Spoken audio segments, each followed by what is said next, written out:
Hai semua, kembali lagi dengan Putriana di sini dalam materi konsep listrik statis.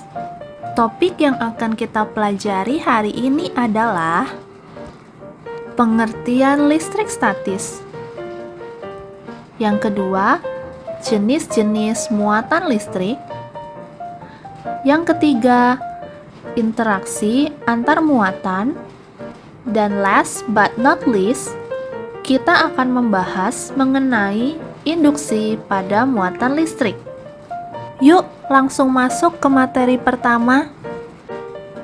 Pengertian listrik statis. Sebelum masuk ke konsep materinya, kita harus kenalan dulu nih dengan listrik statis di lingkungan sekitar kita. Apakah kalian tahu peristiwa ini?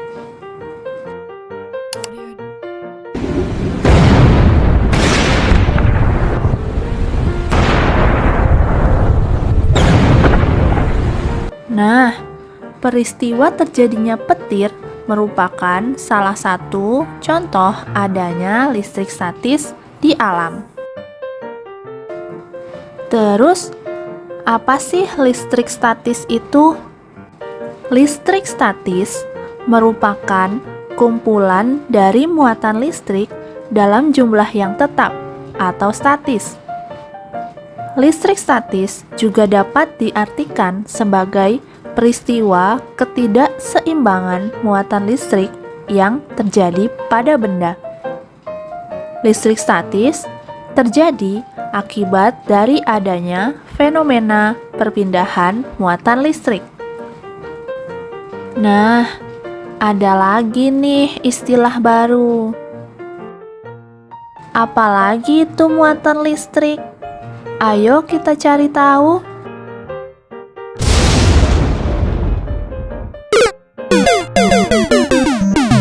Untuk mengetahui apa itu muatan listrik, kita akan kembali membahas mengenai konsep atom. Di dalam suatu atom, terdapat komponen penyusun atom yang dikenal sebagai subatom. Nah, subatom ini terbagi menjadi 3 jenis. Ada yang namanya proton, yang merupakan jenis muatan positif, elektron, yang merupakan jenis muatan negatif, dan neutron, yang merupakan jenis muatan netral atau tidak bermuatan. Proton dan neutron akan bergabung membentuk inti atom. Sedangkan elektron akan bergerak mengelilingi atau berotasi di sekitaran inti atom. Pada umumnya, jumlah elektron dan proton yang ada pada suatu atom dari sebuah benda adalah sama. Dalam kondisi yang demikian, benda tersebut dikatakan bermuatan netral. Namun, ada kalanya sebuah benda mengalami ketidakseimbangan muatan listrik. Terkadang, jumlah proton dalam suatu benda akan lebih banyak dibandingkan jumlah elektronnya. Pada kondisi ini, benda tersebut dikatakan sebagai benda bermuatan positif. Begitu pula sebaliknya. Ketika jumlah elektron dalam suatu benda lebih banyak dibandingkan jumlah protonnya, maka benda tersebut dikatakan sebagai benda yang bermuatan negatif. Ketidakseimbangan dari muatan listrik disebabkan karena elektron yang terus bergerak dapat mengalami perpindahan dari satu benda ke benda yang lain, sehingga terjadi ketidakseimbangan jumlah dari muatan listrik dalam benda tersebut. Nah, jika sudah tahu apa itu muatan listrik, masuk deh ke materi interaksi antar muatan listrik. Seperti pada magnet, muatan listrik yang sejenis juga akan saling tolak-menolak. Misalnya, ketika muatan listrik positif didekatkan dengan muatan listrik positif juga. Begitu pula jika muatan negatif didekatkan dengan muatan negatif juga. Sementara itu, muatan listrik yang tidak sejenis akan saling tarik-menarik. Misalnya, jika muatan listrik positif didekatkan dengan muatan listrik negatif. Oke, pengertian sudah.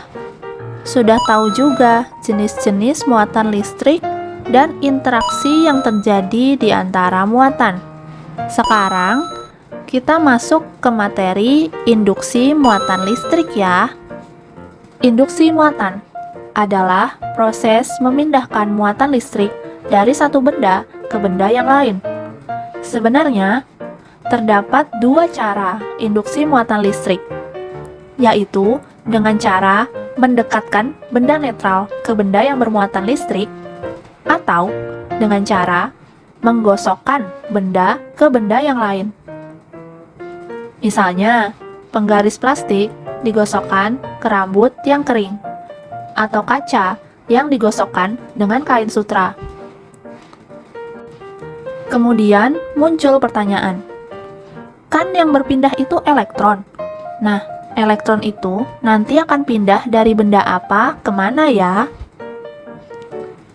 Untuk menjawab pertanyaan tersebut, para ilmuwan telah menyusun sebuah daftar yang dinamakan tabel tribolistrik. Tabel tribolistrik berisi urutan benda dari yang paling sulit memberikan elektron hingga yang paling mudah memberikan elektron.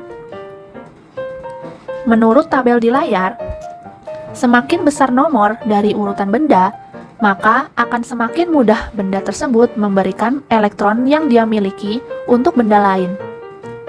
Contohnya, jika penggaris plastik digosokkan ke rambut, maka elektron akan berpindah dari rambut ke penggaris. Sehingga penggaris akan bermuatan negatif karena menerima elektron dari rambut. Sedangkan rambut akan jadi bermuatan positif karena elektronnya berkurang setelah berpindah ke penggaris. Ngerti ya? Gampang kok. Sudah dulu ya untuk video kali ini. Materi ini memang masih berupa konsep yang dasar banget dari listrik statis. Jadi, masih terbilang mudah untuk dipahami dan dipelajari. Sekian dulu untuk kali ini. Putriana pamit undur diri. Sampai bertemu lagi di pertemuan selanjutnya. Dadah, and have a nice day everyone.